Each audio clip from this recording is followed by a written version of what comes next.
Test, test, test, test, test, test, test, test, test, ne diyor, test, test, test. Spudare.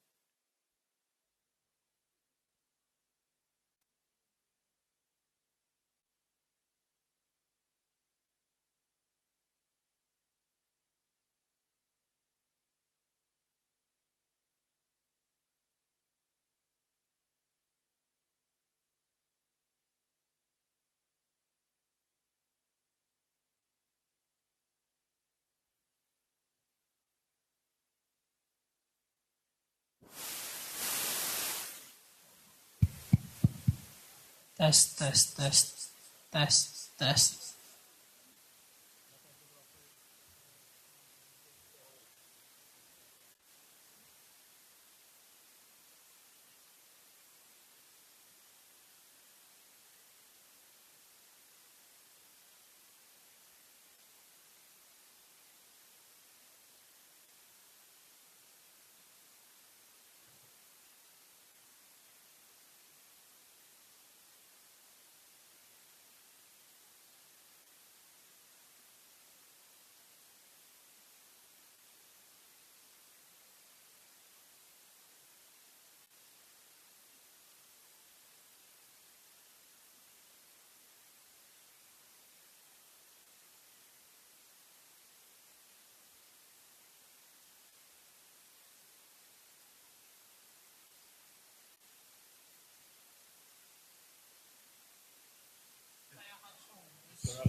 Test, test, test,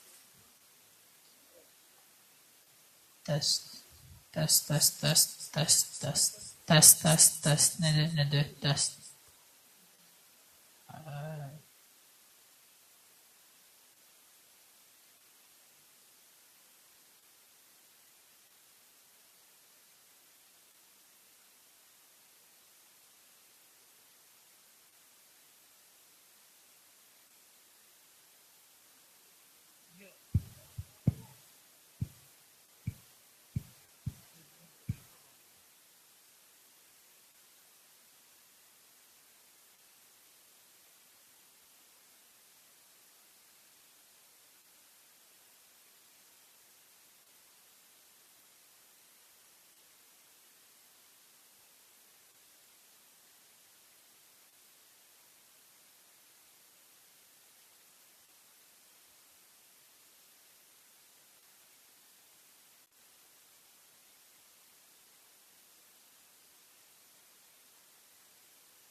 Mirëmëngjesi, ju lutem ora gati 9, kush është regjistrua edhe me një vendet se punkt 009 ora kemi ja fillu me prezentimet. Se s'kemi ko, mos t'i pozim prezentimet, ju lutem sa ma shpejt me marrë më ullën, tash do ta hapim në ora 9 mbledhjen, edhe fillojmë me prezentimet. Faleminderit shumë.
Përshëndetje.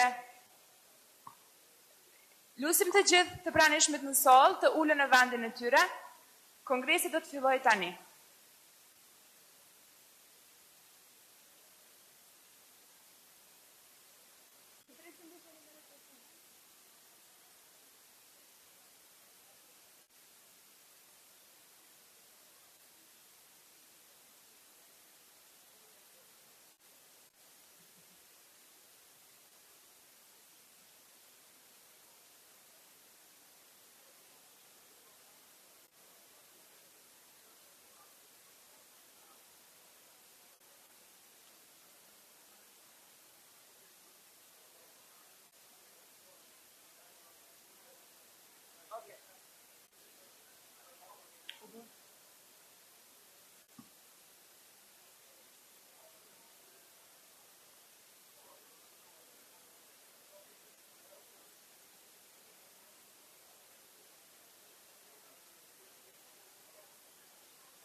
Të nderuar të pranishëm, të nderuar mjek pjesëmarrës të Kongresit, të nderuar mysafir, kemi nderin dhe kënaqësinë që me prezencën tuaj të fillojmë punimet e Kongresit të parë të mjekësisë të organizuar nga Oda e Mjekëve të Kosovës.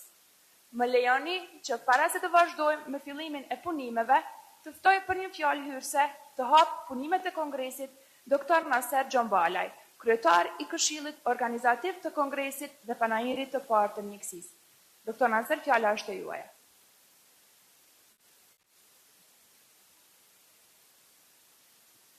Mirëmëngjesi. Të nderuar mjek, pjesëmarrës në punimet e Kongresit të Parë të Mjekësisë, të nderuar të panelistë dhe ligjërues të këtij kongresi, të nderuar mysafirë. Me lejoni që në emër të Këshillit Organizativ të Kongresit dhe Panairit të Parë të Mjekësisë, t'ju uroj mirëseardhjen tuaj në hapjen e punimeve të Kongresit të Parë të Mjekësisë, duke ju dëshiruar punë të mbarë dhe mbarbajtje të suksesshme. Kongresi i parë është organizim shkencor dhe profesional, i cili në punën e tij dyditore do të trajtoj problematika shkencore dhe profesionale në fushat specifike të mjekësisë, që është i organizuar në mënyrë autentike nga Oda e Mjekëve të Kosovës. Ky organizim ka për qëllim që të jap mundësi mjekëve dhe profesionistëve të tjerë shëndetësor të njihen me trendet bashkëkohore të trajtimit mjekësor, përmes shqyrtimeve teorike dhe praktike nga njohësit e vërtetuar ndërkombëtarisht në fushat specifike të mjekësisë. Kongresi gjatë punimeve të tij dyditore do të jetë i fokusuar në trajtimin teorik dhe praktik, në formën e ligjëratave dhe prezantimeve, nga panelistë me përbërjet nga profesionistë të shquar të shkencave mjekësore, si dhe ligjëruesve vendor dhe ndërkombëtar. Duke trajtuar problemet dhe sfidat e ndryshme të trajtimit mjekësor, prezantimet e tilla do të jenë të përqendruara si në aspektin diagnostik, ashtu edhe në atë terapeutik. Punimet e Kongresit do të jenë të transmetuara drejt për drejt përmes video linkut në 7 qendrat rajonale në Republikën e Kosovës, gjë që cila është e mundësuar nga Qendra Kombëtare të Telemjekësisë së Kosovës. Kjo fal bashkëpunimit në mes të OMK-s dhe Qendrës Kombëtare të Telemjekësisë së Kosovës. Në fund, duke vlerësuar rëndësinë dhe përmbajtjen e përbërjes së punimeve të këtij kongresi, të gjithë juve ju dëshirojmë dhe secilit veç e veç në emër të Këshillit Organizativ uroj punë të mbarë dhe nxënje të njohurive që do të shfrytëzohen nga gjithë ju në ofrimin e shërbimeve shëndetësore për të mirën e pacientëve. Ju njoftoj se Panairi do hapet në orën 10:30, kështu që ju uroj punë të mbarë dhe faleminderit.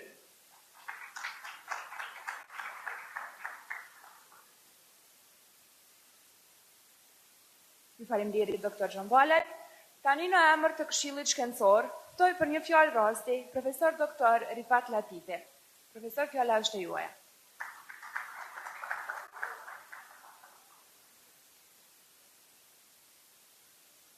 Mirëmëngjes. Në emër të Këshillit Shkencor të këtij Panairi të Kongresi ju përshëndes gjithëve dhe ju uroj punë të mbarë, punë të shkëlqyeshme. Unë desha mi thonë vetëm disa fjalë. Unë punoj në Shtetet e Bashkuara të Amerikës, në New York, po në kësaj radhe e të reprezentoj edhe kolegjin e kirurgëve të Kosovës që është kriju në dhjetor vitit kaluam dhe që kongresin e parë do ta marrë në prill. Kështu që save the date, put the mark and be here in April 17 and 18. Unë desha të falenderoj të gjithë grupin e Këshillit Shkencor që u angazhuar në vlerësimin e punimeve të dërguara nga Këshilli Organizativ për punën e tyre të shkëlqyeshme. Këta kemi bënë një punë në një kohë shumë të shkurt, po megjithatë ka qenë një punë shumë e suksesshme. Deshta vetëm që tregoj për metodologjinë që kemi përdorur për të vlerësuar të gjitha punimet. Kjo ka qenë e hapun, shumë transparente.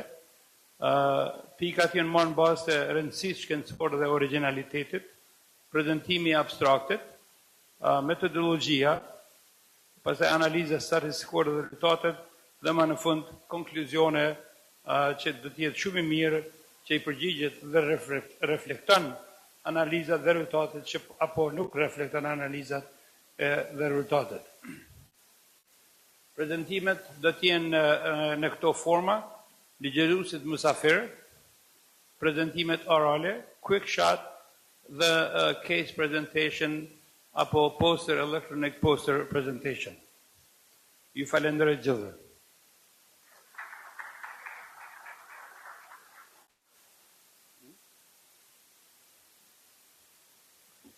Atëherë, në emrin tim personal, edhe unë po ju përshëndes gjithë këshillin organizativ, drejtorin kryetar në Odës Mjekëve, i cili ka bërë këtë mund me staf me të shkëlqyeshme për organizuar këtë punim.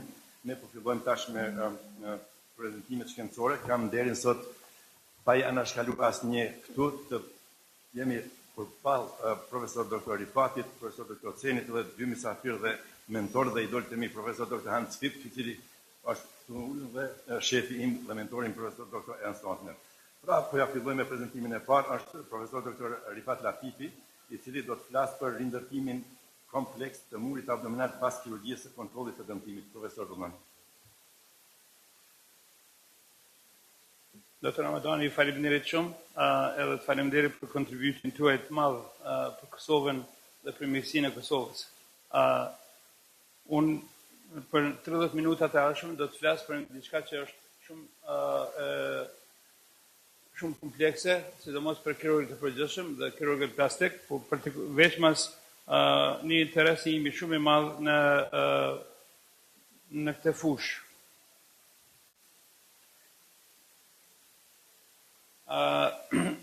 Tash e disa vite ndërtimi i murit abdominal është bërë një interes i madh i imi shkencor dhe i po shihni disa nga librat që kam shkruar në këtë drejtim. Pas e disa punime ndryshme që tashmë janë bërë udhërfys për mua të paktën dhe ekipin tim në ndërtimin e herniave masive, defekte dhe shumë komplekse të abdomenit. Asë një vend tjetër nuk na duhet anatomia ne me ne, sikurse në ndërtimin e murit abdominal. Ju them drejtën, ne kirurgët e përgjithshëm ignorojmë shumë shpesh anatominë e murit abdominal, e morëm si për hiç, kështu që është me vërtet e nevojshme sidomos nëse ka specializant dhe student fakultetin e mjekësisë, po edhe kirurg që ne vazhdimisht të rinjoftohemi me murin abdominal. Si po shihni këtu, është mjaft kompleks, shumë dinamik. Prandaj është shumë, unë nuk kam shku në gjitha detalet anatomike, por është absolutisht domosdoshme që secili prej nesh të njeh të gjitha detajet e murit abdominal. Këto, siç e dini, ndërgërthimi i muskujve e bëjnë atë që ne sot mund të funksionojmë për elemente shumë ndryshme të jetës tonë. Të gjithë ne e dim këtë anatomi, këtë pamje, se kur krijon muskujt në murin abdominal, nëse to shkatërrohen, atëherë kemi problem jashtëzakonisht të madh. Edhe qarkullimi i gjakut murit abdominal është i ndryshëm dhe we really need to understand very well how does this work. ne kur të bëjmë rindërtimin, ripozicionin e indeve, është shumë e mundshme që të dëmtojmë enë të gjakut dhe si pasojë e kësajna do të ketë nekroz jashtëzakonisht madhe të murit abdominal. Si këtu janë 3 zona, zona e mesme, zona laterale dhe zona inferiore.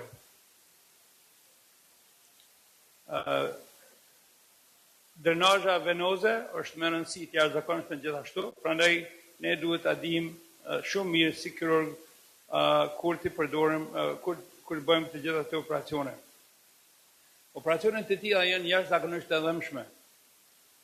Me dhimbje shumë të madhe për pacientin, është shumë e rëndësishme që ne të kemi ekipin e anesteziologëve që të përdorin mënyra të ndryshme për ndalimin e dhimbjes, sidomos epidurale apo renale.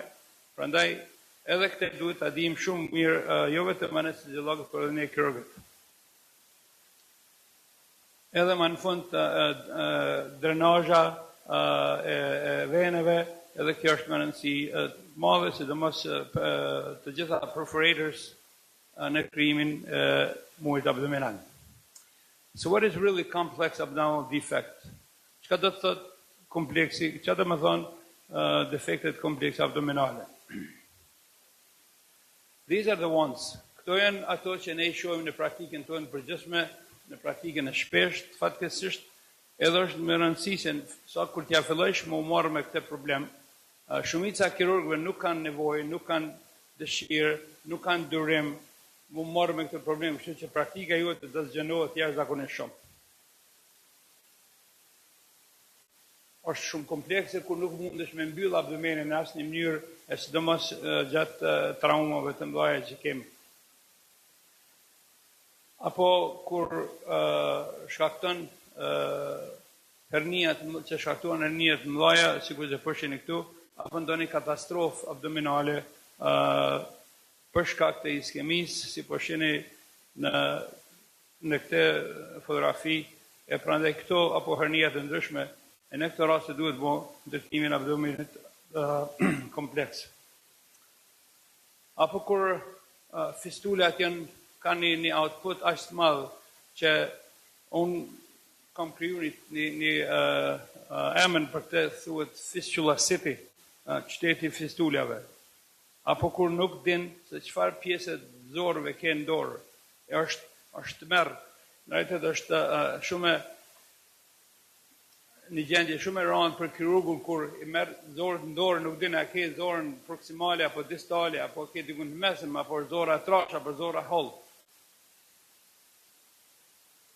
Apo atëherë kur pacientët e jashtë janë prak vdekjes, por refuzojnë me vdekje. Gjitha këto kanë ardhur për shkak të what we call damage control. While this saves lives, pa asnjë dyshim, megjithatë ka komplikime të veta shumë të mëdha.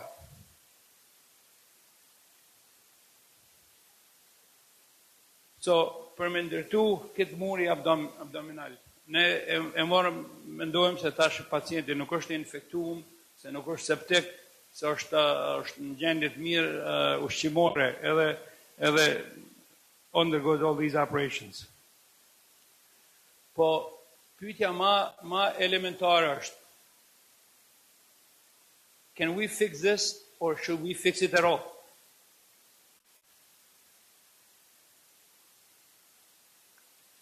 It's easier said than done, actually. Është shumë ma lehtë me thonë se me bo. Por një diçka është shumë e rëndësishme, që ne duhet ta kryejmë një strategji që involvon shumicën e multidisciplinary approach, do thotë ekspertizën tjerë, kirurgët e plastikës, kirurgët abdominale të tjerë. So, when should we fix it? And how should we do it? When should we fix it? I actually don't know. Even after I had written a few books on this, and I do this every day, I still don't know when is a good time to do it, which is pretty unsettling. How should we fix it? Well, I think I'm going to show you how should we fix it. This part, I think I know it well. It really depends on a patient tailored. Do të thonë, si mos mbaret për pacientit, a ka fistula, a ka stoma, apo nuk ka fistula, nuk ka stoma, po ka dhe ndëlidhje, nuk është ai ndamja nuk është shumë e qartë, nuk është rigoroze, nuk është si muri i Kinës. Domethënë ka cross linking to. Çdo 5 pika: control sepsis, nutrition optimization, wound care, timing of anatomy and surgery, these are well published. Këto janë principe që janë shkruar që në vitet të kaluara. Unë kam menuar se duhet më shtu edhe disa pika tjera, që prej aty në 5 pika me I bon 9 pika në realitet, 9 staze të ndërtimit të murit abdominal, edhe do të shkoj në për këto. Si përshini, mas pari redefining anatomy, dush me ditë cila është anatomia re, nuk është aja anatomia që ka qenë pacienti para se më bo operacion fillimisht. CT-ja është mjeti, është teknologjia më e mirë që mund ta definojmë anatomin, megjithatë siç po shihni këtu është një defekt shumë I madh, cilin duhet me e riparu. Kur të vendesh me bë operacion, hyrja në abdomen nuk është e lehtë, në realitet është mund të ketë probleme të jashtëzakonshme. Prandaj një thirrje gjithë kirurgëve që ne mos mundohemi të kalojmë nëpër mesin e abdomenit, por na duhet të shku pranesh në mënyrë që ta hekum the skin graft, këtë graftin e lëkurës që ka qenë përpara. It's called frozen abdomen as well.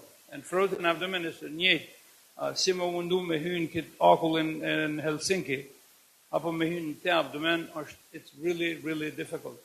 Prandaj duhesh me shku pranesh. And take your time getting in. Këtu nuk duhesh me ugut, nuk duhesh me pas, nuk mundesh me bo këtë operacion për 2 orë apo 3 orë, zakonisht gjatë 6, 7, do shta gjithë ditën. Unë shpesh e bëj operacionin për 2 ditë, ditën e parë e përparoj, e ditën e dytë pastaj e bëjmë rekonstruktimin.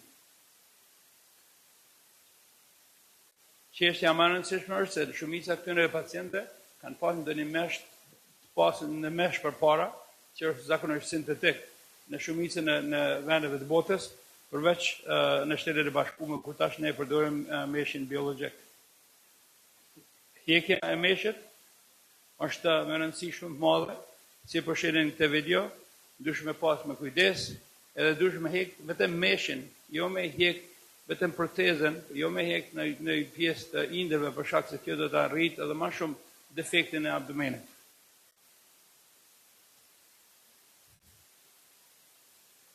E kjo kushton shumë, kushton kohë, kushton gjakderdhje, edhe kushton në gjitha punët që duhet me bënë në salë të operacionit. If you're lucky, you take out all the fistulas in one segment, that's your best day in the operating room.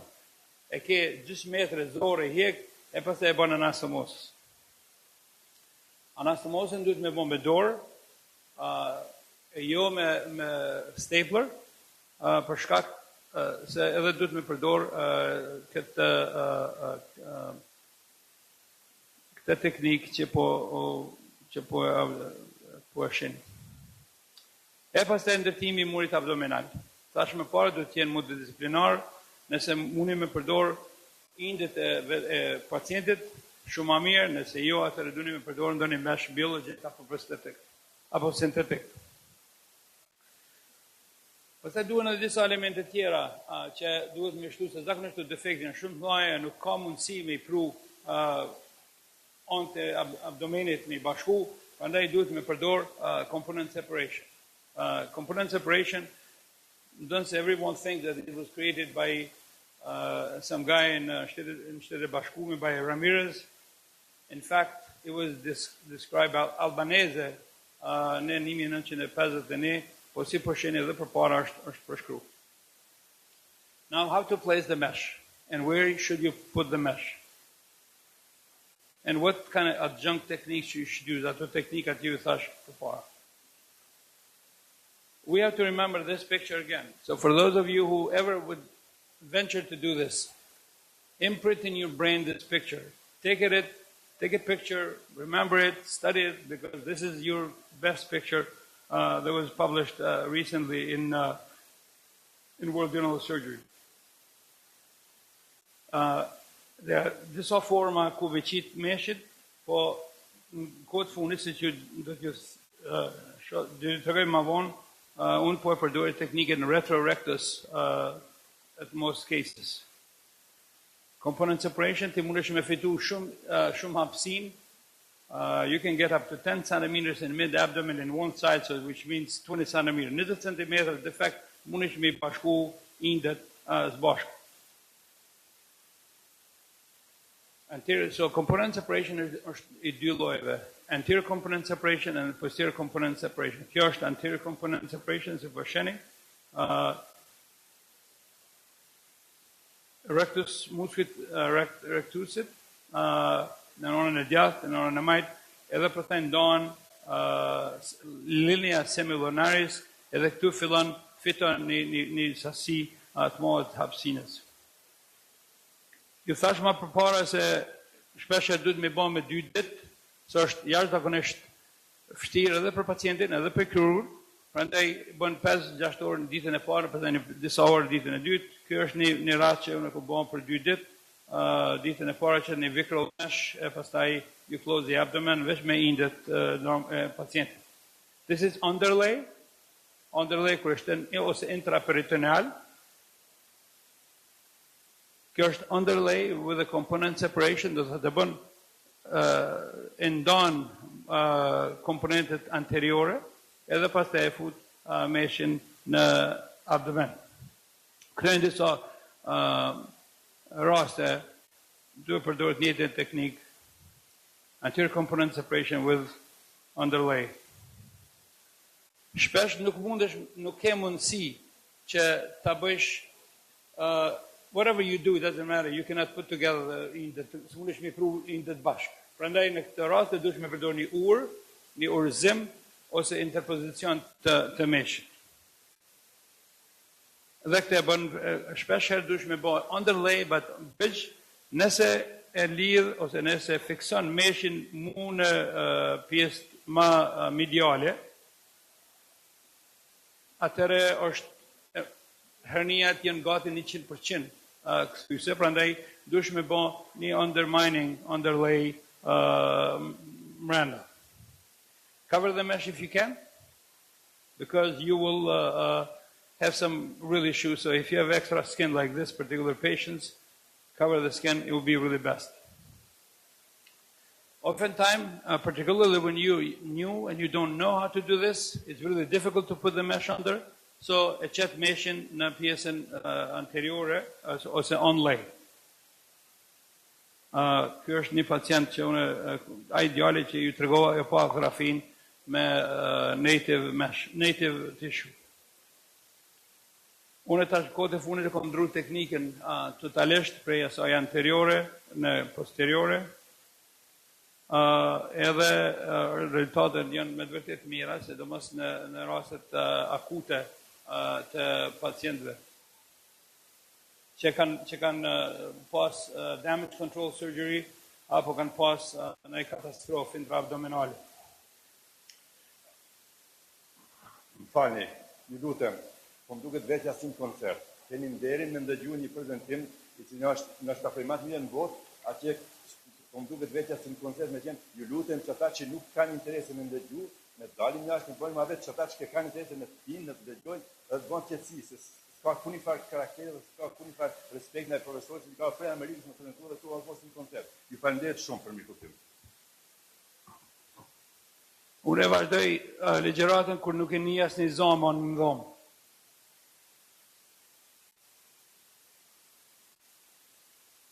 Ç'është vrejnë, na mujna me volën kështu. Okay, come on guys, sit down, hajt lutem, uluni. Kjo është forma retrorectus technique që ju thash, e merr pjesën posteriore të abdomenit, e liron prej muskujve, Edhe unë do t'ju demonstroj edhe me një video.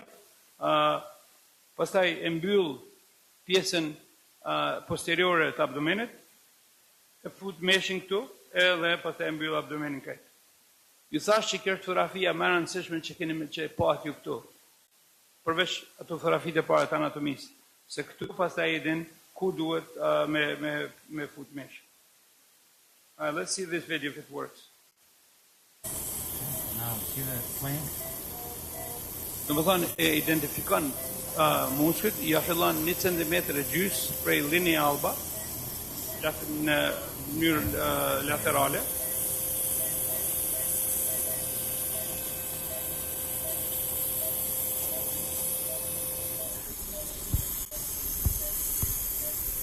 Gjithmonë të e mbajt retrorectal sheath në dorë, edhe të kriju hapsin.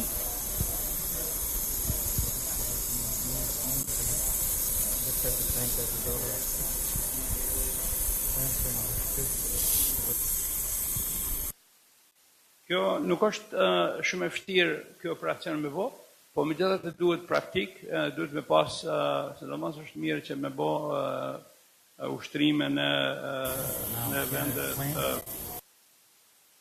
vende morg me të vdekun nëse ka mundësi. Këtu janë vetëm disa raste, kjo është 69 vjeç një djalë që ka pas një hernitin karcerume, më fal vajzë, hernitin karcerume, si po shet defekte të mëdha, është bë me damage control surgery një ditë, ditën e dytë pastaj ne kemi prunë, më fal ditën e katërt kemi prunë saltë operacionit, si po shihni kjo ka një defekt shumë të madh, po megjithatë kemi pas mundësi me mbyll defektin duke përdor teknikën posteriore. Ky është një pacient tjetër, 74 vjeçar që ka pas një rupturë të aneurizmit të aortës, që është menaxhu me abdomen të hapur për 10 ditë, edhe pastaj është mbyll si po shihni këtu, kështu ka qenë kur kemi shku në sallë, kjo është defekti, që është gati 20 cm, kjo është 15 cm, kjo është tash kur është liru krejt. Në këtë imazh po shihni se është kriju hapësina e mirë për me fut protezën biologjike, edhe pastaj po shihni se është mbyllur këtu. Ne unë i vej të paktën 2 drena, ata drena duhen të qenë sa më të mëdha, edhe i lo drenat në abdomen, përderisa nuk kanë më pak se 25 ml në ditë.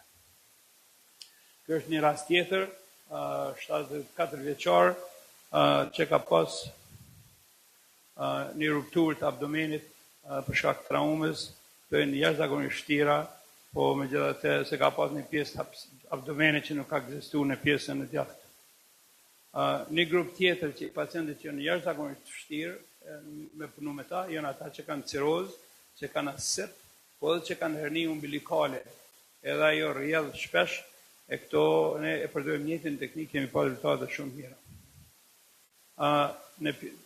Kur ta ndërtojmë murin abdominal, mund ta bëni edhe në mënyrë elektive, apo mund ta bëni edhe në mënyrë akute. Ky është një rast që është bërë operacion para 2 javë, në 3 javë, po ka pas një esencë komplete.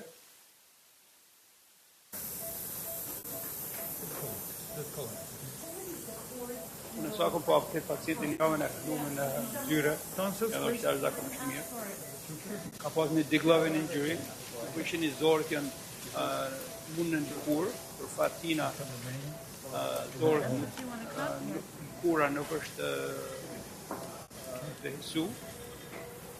Natyrisht duhet me pas shumë kujdes, duhet me i prej të gjitha tensionet, edhe në të kohë është jashtëzakonisht rrezikshme, është 3 javë mas operacionit, atë tensionet janë shumë forta, edhe është mjaft vështirë, por duhet me pas shumë kujdes. E duhet me i prej natyrisht me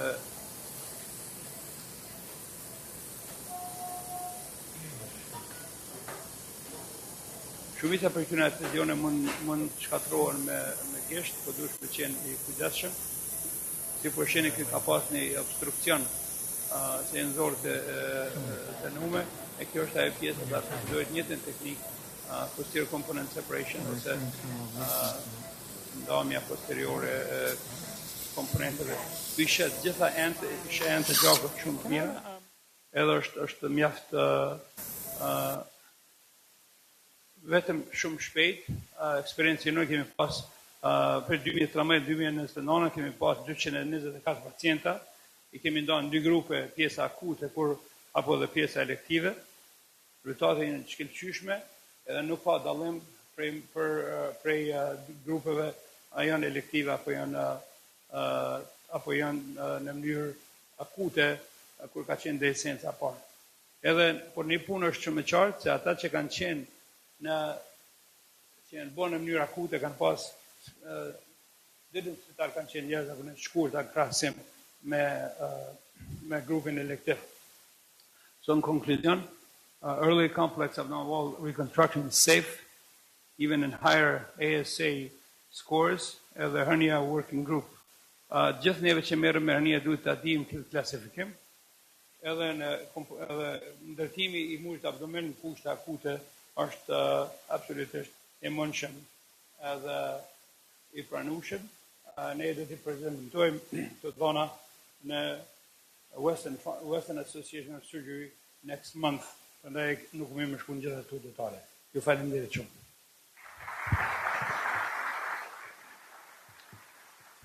Profesor, faleminderit shumë për prezantimin, edhe posaçërisht për respektimin e kohës.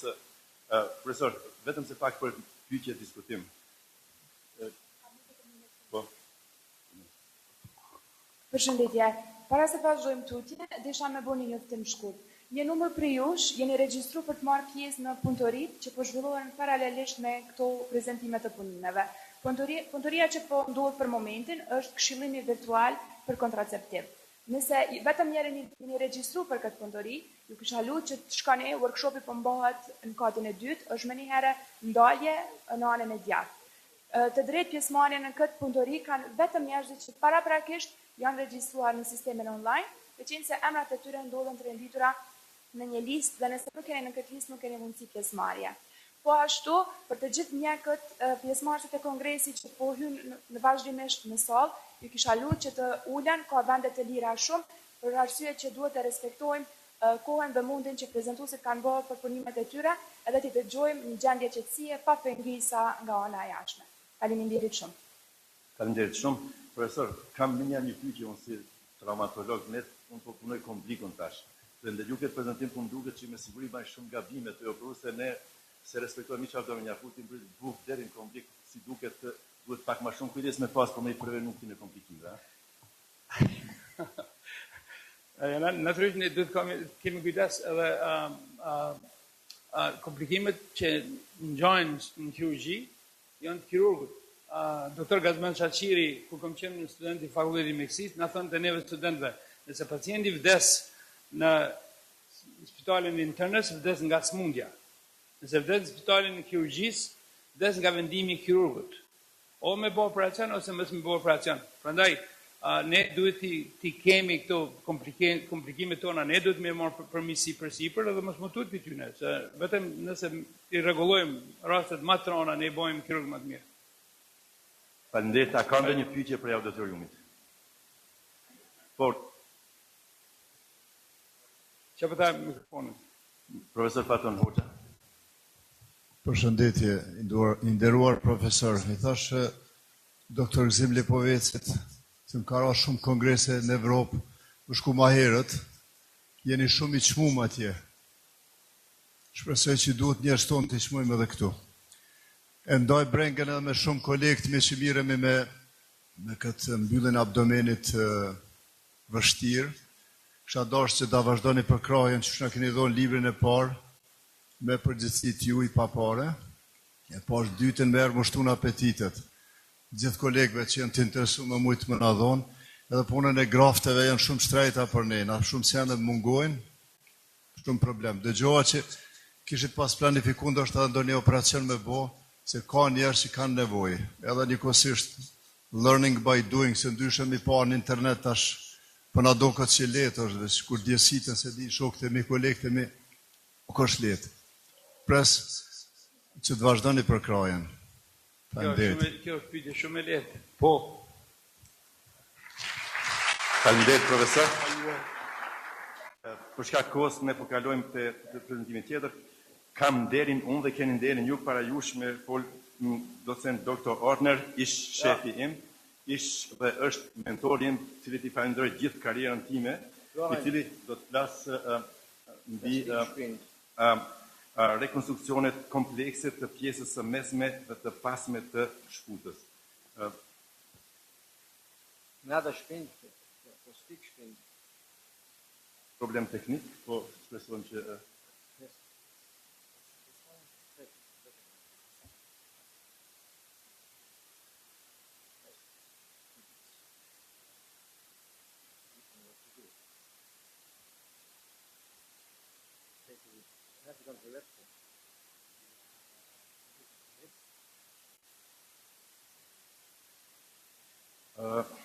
si duket teknika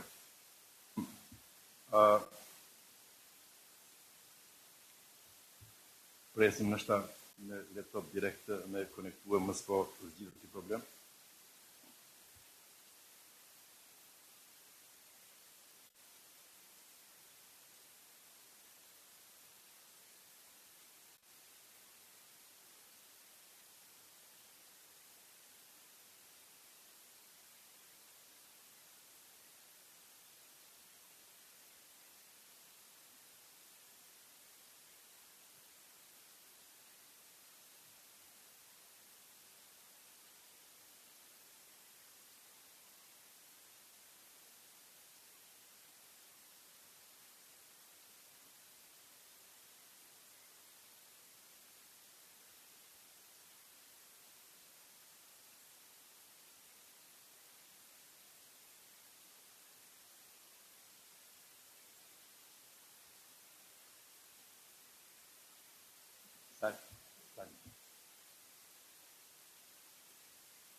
Okay. Computer starts again. Estuvo solo. Vale, que más nos que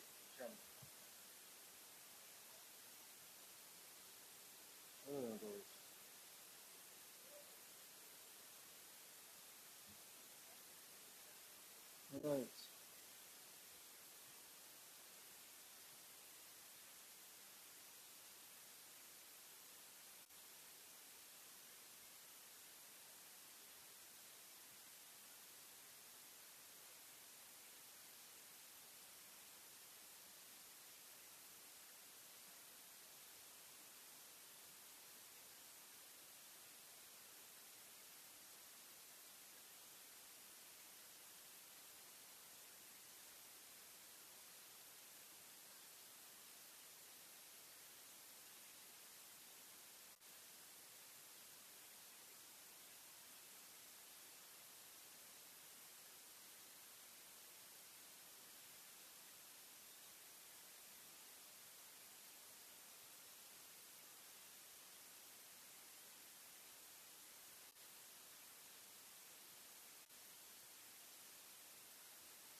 Dear colleagues, good morning. Thank you for the invitation. It's a big honor for me to be now the third time here in this country. First time we was exploring here now about almost 20 years ago, 2003. and we did see a big change in this country.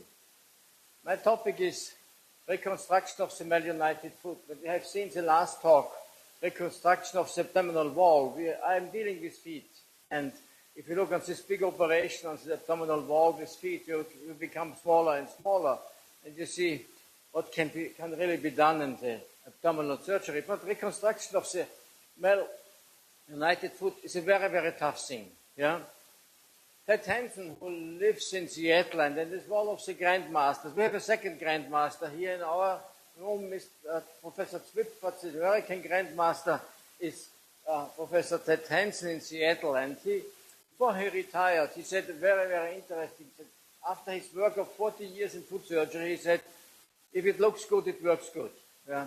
And that's true. It makes it very simple. You must get a stable plantigrade foot, a well-balanced foot with a good range of motion, and a pretty foot.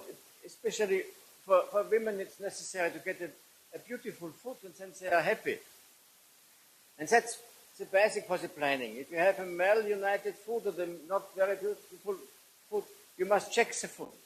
That means you need a systematic examination. You must look on the foot according to the leg axis. Of course, look on the range of the motion, look on the tender points, and check the function of the tendons. Look for cofactors if there are some diabetes cables or rheuma or something like this. And at the end, you must check this all in conjunction with the X-ray, CT scan, and sometimes with the MRI, and in the weight-bearing and non-weight-bearing position. That seems to be very complicated. But if you go back to the words from Ted Hansen, where he said, if it looks good, it works good, it makes it much easier. You must only think, how can I do this foot much better so that it looks really better. Ted Hansen published a book, and it is interesting. That's all the joints what we have in our foot. And he said we have only 7 essential joints. That means these are 7 joints which should work in the foot. That's the ankle, the subtalar, CTN joint, and the joints from the toes. There are some non-essential joints, yeah? That's a CC and so on, and all other joints are not necessary. That is very important to know, because if you have unnecessary joints, you can take these as unessential joints and unnecessary joints to fuse it to get a better position, but you should try to hold the essential joints, and that's the key for the big reconstructive surgery in the feet. And the most important thing at the end, you must have a good position. And if you look here, position, that's essential. It must not be a perfect foot. If you look here, you see a flat foot. Yeah, and you see many patients come and say, I have a flat foot, and do I have to do any treatment for this flat foot? And in this case, I would not treat this flat foot, because it's a foot from Osama Bolt, the fastest man in the world. And when we would treat his flat foot, I think he would become much slower. That's it is. You must really look at this. And these unnecessary joints can be taken for reconstruction. If you look here, that's a case, it's a simple case, but it's a girl 15 years old, and after a Lisfranc injury, you see it stayed unstable here, it get K-wires, and after 1 year, with the age of 15 years, she had an unstable forefoot. But these joints here, TMT1, 2, and 3, are unnecessary joints, which you don't need. It can be fused.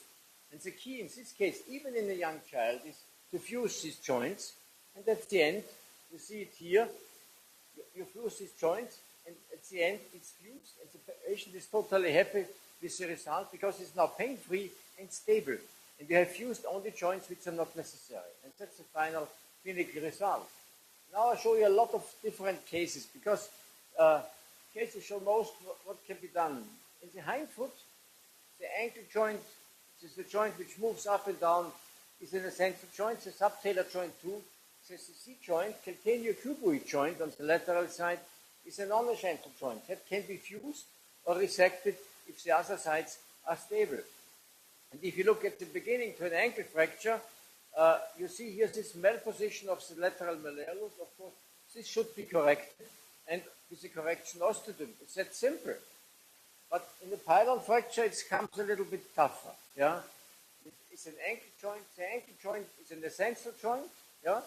And if it's a reconstruction is possible, it makes sense because it's an essential joint. It's not the fusion is the key. The reconstruction is the key of this. And if it's not possible, of course, fusion or total ankle arthroplasty. But look at this case. That was after a pylon fracture. Yeah? The positioning is not perfect. You see some screws, no plate on the medial side, only plate on the lateral side. And it came how it always comes. You get a non-union, you get a slow infection, and after 3 months, the implants were removed, and then it healed. But it healed in this position. And then there's always a question what to do. And they said, oh, it doesn't look so bad, there's only a little varus, let it, give him new shoes, and he gets new shoes, and after new shoes, he gets newer shoes, and he's not happy. Why his patient is not happy? Because this situation, he walks on the lateral side, and this walking on the lateral side is totally uncomfortable. If you look from the back side, the difference is not so big. Yeah, but the patient feels it totally different. He's not happy because he's walking here on the lateral side, and he feels the high pressure on the lateral side. And what we did, we opened it, we lengthened it with these plates, and then you see, we adapted the axis, and the patient, and it healed, and you see no arthrosis, and at the end a good range of motion. Similar case, 20 years after an ankle fracture, same situation. The patient has this situation with a slight valgus position, and he had some shortening on the lateral side. What to do? Shoes does not help. What you can do in this case is a correction osteotomy, of course. And what is interesting, you see, that's the heel. Yeah, he's standing with the heel very lateral, and he has some arthrosis here. What is the key for this? Of course, it's a closing wedge osteotomy. It's a closing wedge osteotomy. You see, you open it here on the lateral side, decompress the lateral side, change the axis, but at the end, there's still the calcaneus not under the axis. And that's the reason we combined it with a calcaneus osteotomy. And that's the result of this case. And what is interesting, if you see, that was preoperatively, and you see it was closed here, and after 3 months it opened. And then you see that really, with decompressing the joint, it opens here, and you make some microfracturing, you get some new cartilage on this edge, and that's a big advantage for the patient. Another case, ski accident, typical accident in Austria, yeah, and that was done in this way. It's not very perfect operated, and what you see is that there's a spike here. There's a spike on this side. That means that's the original length of the tibia, and that means the distal tibia is not in the correct position. And what we did, see it again here, this is a spike, yeah, and the joint line is in. And then we opened it, brought it down, yeah, and fixed it again, and you see, now it looks like a perfect. That's reconstructive surgery after a trauma, and that's the function of the patient. That's another case. This lady came half a year. She had pain in the ankle joint for half a year, but she didn't go to the doctor. She was not alcoholic, she smoked a little bit, but she was changing. She was from the farmer region, and our farmers don't go to the doctor every day. And she came after half a year with this situation. And then is the question what to do. 54 years old. I think most of the colleagues can do only a fusion, because it's, and we said, yes, it's a fusion, but mostly the arthrosis starts with the anterior part of the joint, and she had destroyed the posterior part of the joint. Perhaps let's try to reconstruct it, and we opened it from the posterior side, and then had to bring it back, transfixed it with 1 K-wire, only to hold the position, and then osteotomized the posterior part of the tibia, and brought it down, and you see, now it looks like a normal joint. It was totally reconstructed and fixed with this K-wire for 6 weeks. K-wire is removed, and that's the final result, and that's the function after 2 years. And she still has no arthrosis, and she still has his own joint and no fusion or total ankle arthroplasty. Yeah. If we look at this case, it's a terrible case. This patient had this situation for 36 years. And if you look for the X-ray, it's the question what to do, yeah? And the patient was sent to us for amputation because he couldn't walk. And I said, no, amputation, when the patient is sent for amputation, you can do almost everything because it does not work.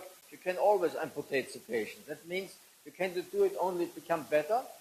And what we decided, okay, we must reconstruct the whole foot. That means the axis on the tibia and the whole foot. And we opened it, corrected the distal tibia and the fibula and the midfoot and the forefoot and fused. But we did hold the ankle joint. All other joints were destroyed. But we did hold the ankle joint because it was really functioning, the ankle joint. And then we said, okay, let's try to make a reconstruction of the foot, and if you're not happy, we can do a total ankle. But this case is now almost 10 years ago, and the patient is still satisfied and happy because he can move his ankle joint. He has not very much pain, and he has a much better position. And everything you see, that's at the end of the operation, the foot was straight, and it all healed within 3 months. And that's the preoperative situation, that's the postoperative situation. And he's walking with normal shoes, and it's no fusion, no total ankle within the last 10 years. And that's really what is possible. Yes, it's one of the craziest cases I ever had was this case. This lady had a pylon fracture, proximal tibia fracture. And she gets a reconstruction of the proximal tibia. After the reconstruction of the tibia, they get an infection, and due to the infection, they did get a compartment syndrome. And due to the compartment syndrome and the infection, the knee joint was fused. And then, due to the compartment syndrome, they did get this equinus and varus foot. That means this lady had a stiff knee, an equinus, and a varus of the hind foot. It's crazy. With this, you cannot walk. It's impossible to walk. And a colleague said, you have an equinus, let's make an Achilles tendon lengthening. He made an Achilles tendon lengthening with no change. And you see, that's the situation. You must imagine this situation of the foot with an equinus and standing on the lateral side and a stiff knee. That means you cannot compensate your equinus with the knee because you have a stiff knee. And then we decided, before we amputated, let's try to reconstruct it, to do anything. And I started in the first joint and the second joint and opened the third joint, and at the end, after 2 hours, nothing did move. And then my nurse said to me, what is the next what we will open? Because nothing moves after 2 hours. And then we decided to remove the navicular bone. We took the navicular bone out. It was the first case where we did this. And after removing the navicular bone, then the foot became mobile. And that's the final. And we made a talocuneiform fusion and the resection of the C joint with plating. And then we see that's the situation preoperatively. That's the X-ray. And so now she's standing. Yeah? And she's standing, and she's a straight plantigrade foot, and she has still an ankle joint. And the patient is happy with this. What I would change now in this, after many years, I would make a lateral osteotomy of the calcaneus too, but it's 10 years ago. Other cases here, multiple arthrosis. You can fuse everything in one stage with such an implant. That's big reconstruction where you fuse 8 of these joints. But you see, with these intermedullary screws, it's possible. That's another case. It's the spina bifida.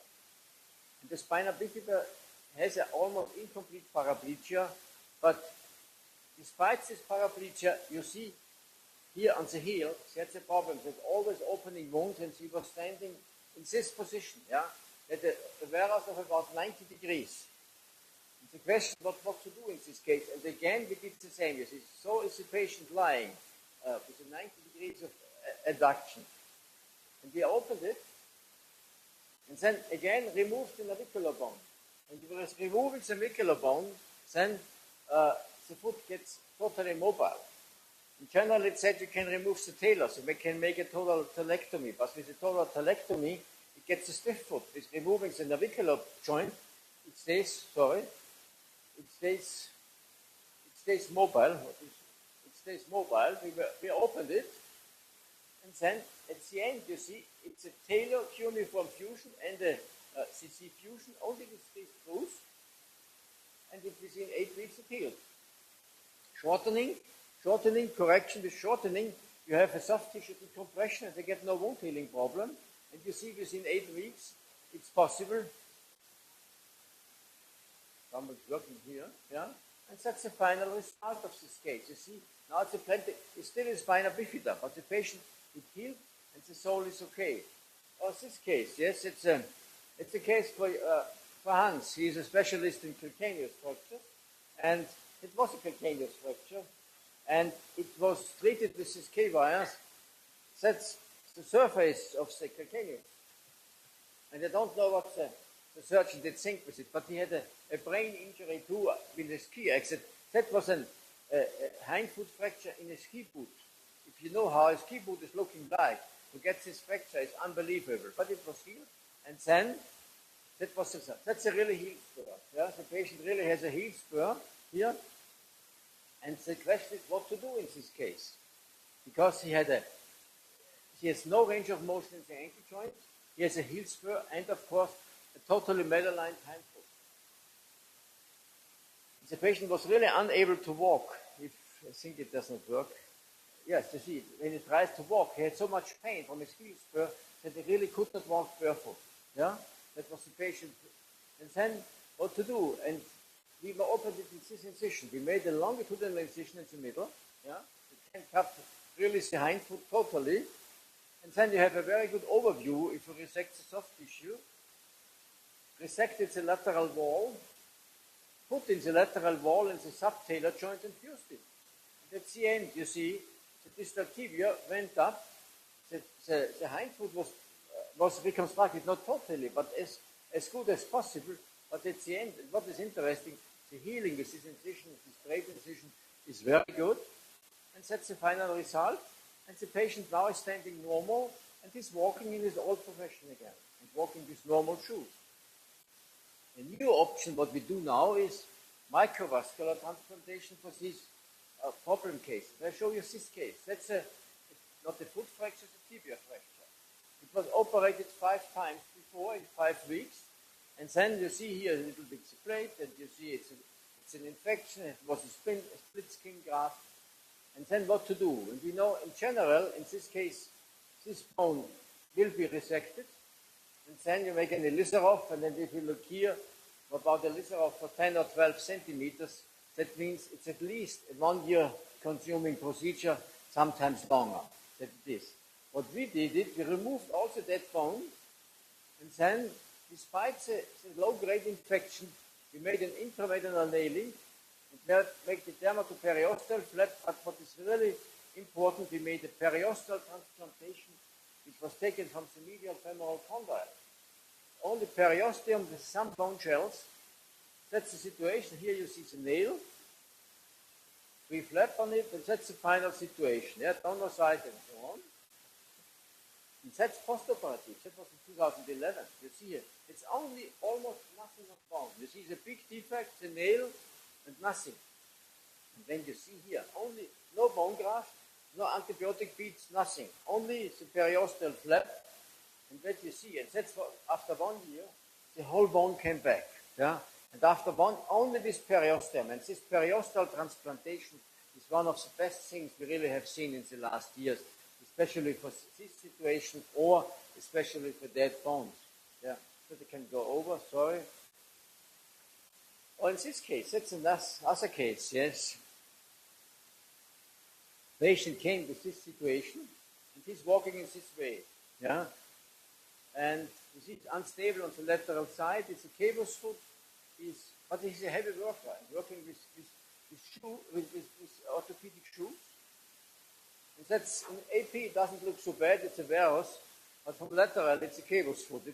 And said, what to do? I said, no, I don't want to get the fusion. I had very long and stiff foot. I don't want, try to reconstruct it. And what we did, we made a total ankle, a lateral ligament reconstruction, medial malleolar osteotomy, lengthened the tibialis posterior tendon, made a calcaneus osteotomy, and corrected the caboose foot with a coal osteotomy. That was done in one stage. It's one operation which lasted about 5 weeks. That's one of my most preferred slides because there are so many sutures inside. I didn't know which sutures these were, but at the end I could find the right sutures, and that's the final result. Now that's the ankle, and now the foot looks normal. Yeah, if it looks good, it works good. And he comes now because he has the cables foot on both sides. He said, make the other side, because I'm much more happy with this side. And that's the final result of this case. Yeah. Yes, that's some post-traumatic cases. In general, these are osseous problems. Sometimes you have soft tissue problem. I show you the last case. That's this case. Yeah. That's you see this, that's a burn. Yeah. And if you see this case, it's a child with a burn, and they have this situation, and what to do in this case. And that's the foot situation of this child. Yeah. And what we did, we resected all the scars, made on in the laser off, and at the end made a synaesthesia implant. And now you see, it's a normal foot. It's only soft tissue procedure with a synaesthesia implant. Sorry. Yeah? I think I come to the end. In summary, you have seen a lot of cases, and you have seen there exists different solutions for each foot. And that's, for me, one of the most important things. Each case is different, and you must really check each case, must check what is the problem of the patient, and then start on reconstruction. My rule is always, if it looks good, it works good. You must really get a straight, plantigrade foot. You must check the malposition. You must take your eyes and listen to the patient. What are his problems? We try to take the unnecessary joints to correct the malalignment. And of course, what is very tough is always the rotatory malalignment to correct this. Yeah? And the patient feels the complaints, and for me, one of the most important things is talking to the patient. The patient tells you what is his problem. Sometimes it's difficult. We must ask, what is your problem? Where do you have pain? And what is the problem in your position? Thank you very much.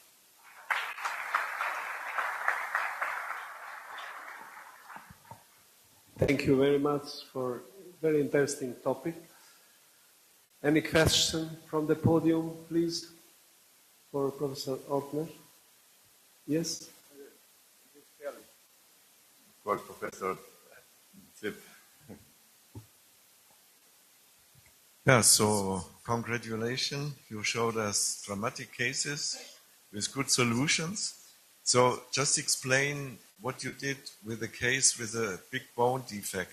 So the skin and the periosteum was done microscopically with one interposition?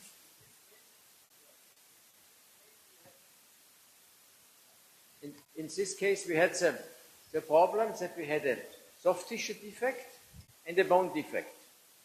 And in general, in these cases, it's done a soft tissue procedure, free flap, and we did take an adductor flap, but the problem is always the bone.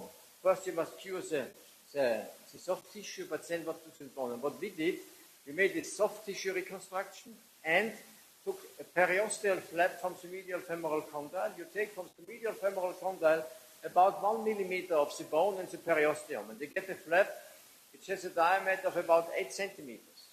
And this flap was covered around the nail. There was the nail was going from proximal to distal, and there was a big defect in the middle. And we covered the nail with this periosteum and nothing more. No beads, no antibiotics, and out of the periosteum came within 1 year the whole bone back. Is that interesting? We make anastomosis. That's a good question, because the vessel has a diameter of 1 millimeter, and we always try to get at least 2 arterial anastomosis and 2 venous anastomosis. One is always dangerous. You must have at least 2. Then it works. Yes, more questions? If no, I have a question for you. My question is, what is your opinion about neuropathic foot with high grade of deformity for treatment? It's better amputation or reconstruction? Because they are always for me, I always try to prevent amputation. There exists a paper in diabetes which shows if diabetes gets an amputation on one side, the prognosis is as worse as he had a lung cancer. Yeah? After a lung cancer, the 12% of the patients live after 5 years, and after a below-knee amputation, the diabetes is almost the same. That means if you make an amputation, the prognosis for the patient really goes down dramatically. And for me, the most important thing in the diabetes, or in the Charcot cases, is not the polyneuropathy, it's the perfusion. If the vascular situation is bad, then really, if we cannot reconstruct it, that's our amputation cases, because then it's not possible. But all other cases, I try to hold it and to reconstruct it, and it's a totally difference between the reconstruction on Charcots and non-Charcots. Because the Charcot case wants to have a stable plantigrade foot. And very often these Charcot cases get non-unions. Yes. Yeah, but they get stable non-unions. They have a non-union and they have scars inside and get an orthopedic shoe, and then they have no pain. You can, in the Charcot case, you can do what you want. They never have pain. That means you only must keep the position that it doesn't get an ulcer. Yeah? But what happens in the foot, if it's healed, it's good. But it only must be stable enough with scars. That's enough. And I always try not to amputate it. Thank you very much.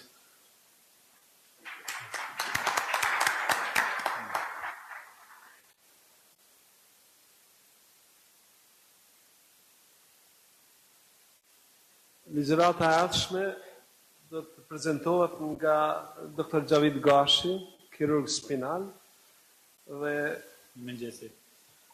tema është përvoja tona në trajtimin operativ të frakturave torakolumbale në periudhën 2009 deri në 2019, klinikën ortopedike dhe parti spinal që në klinikë universitare.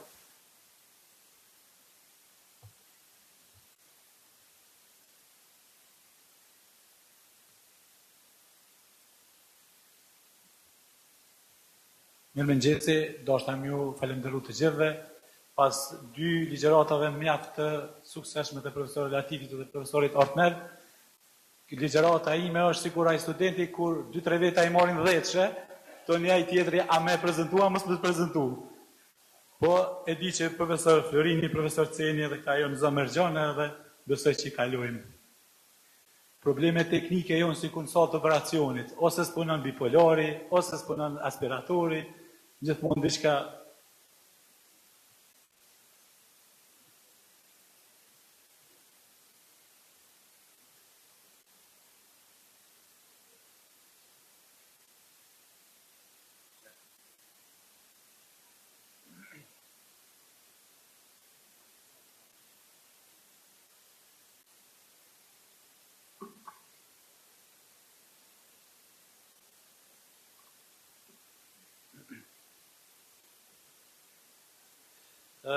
Tu është mbledh një punim, domethënë për 10 vitet e fundit që është punu në klinikën tonë për rastet e kirurgjisë spinale.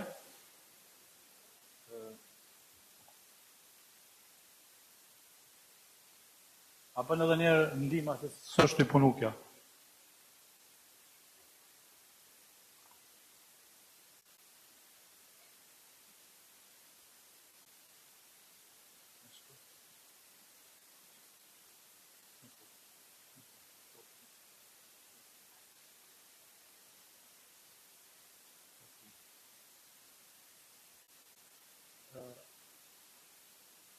Prap nuk ka.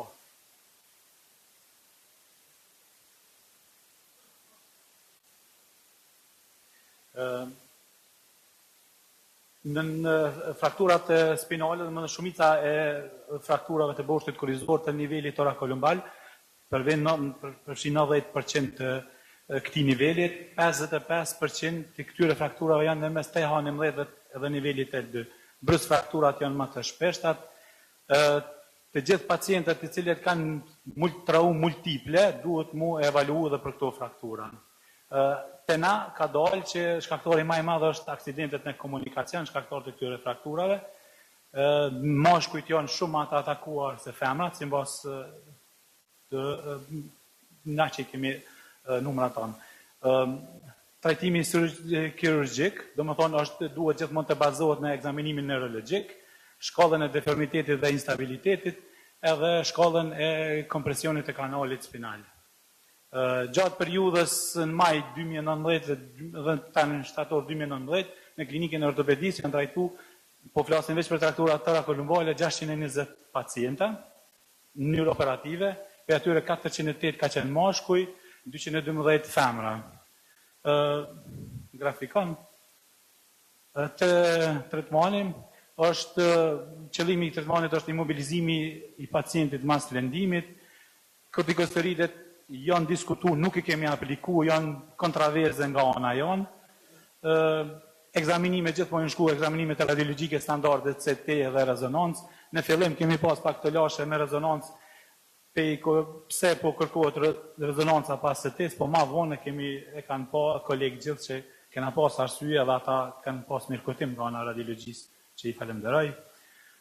Mosha e pacientave me këto fraktura, do më thonë, është mosha pej 18 dhe 25, ka qenë 124 raste, pej 25 dhe 35, 155 raste, 35, 45, 236 raste, edhe 105 raste nga mosha 45-65. Dhe më thonë është atakum një mosh kogja produktive, mosh produktive e punës.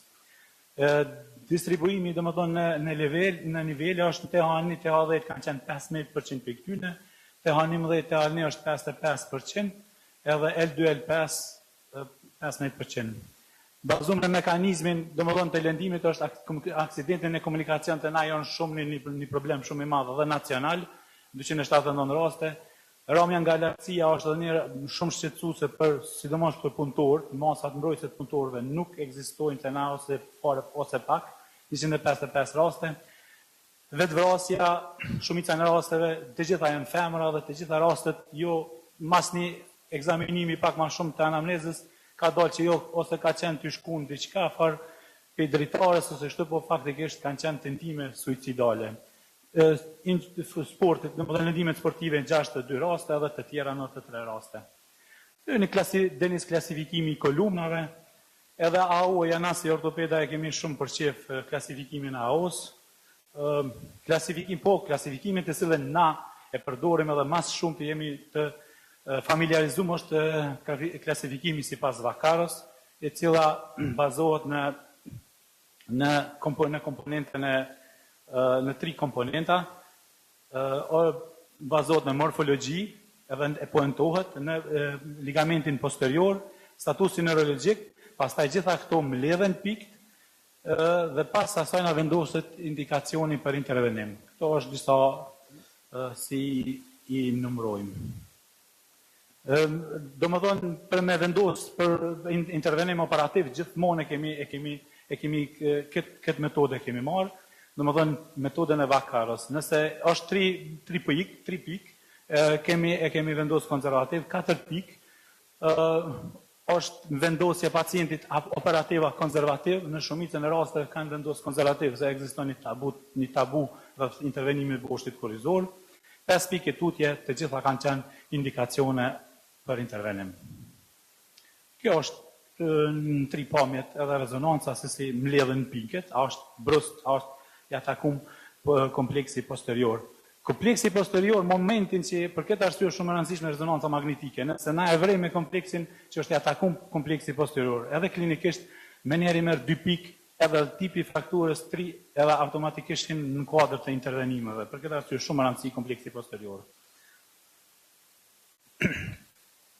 Indikacionet për intervenime është për me arrit të stabilitetin e shtyllës korrizore, për me bot dekompresionin e së është nevëshme, me rikëthyne pozicionin anatomik të frakturës, edhe me paksu dhimbjen.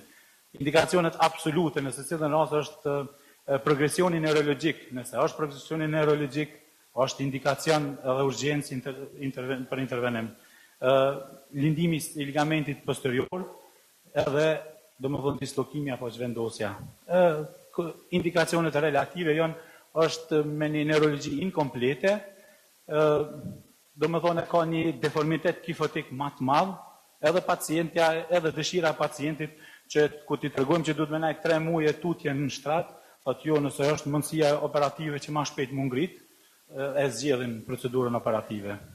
Edhe dhëmbja. Ne gjithmonë e kemi përdorur qasjen posteriore.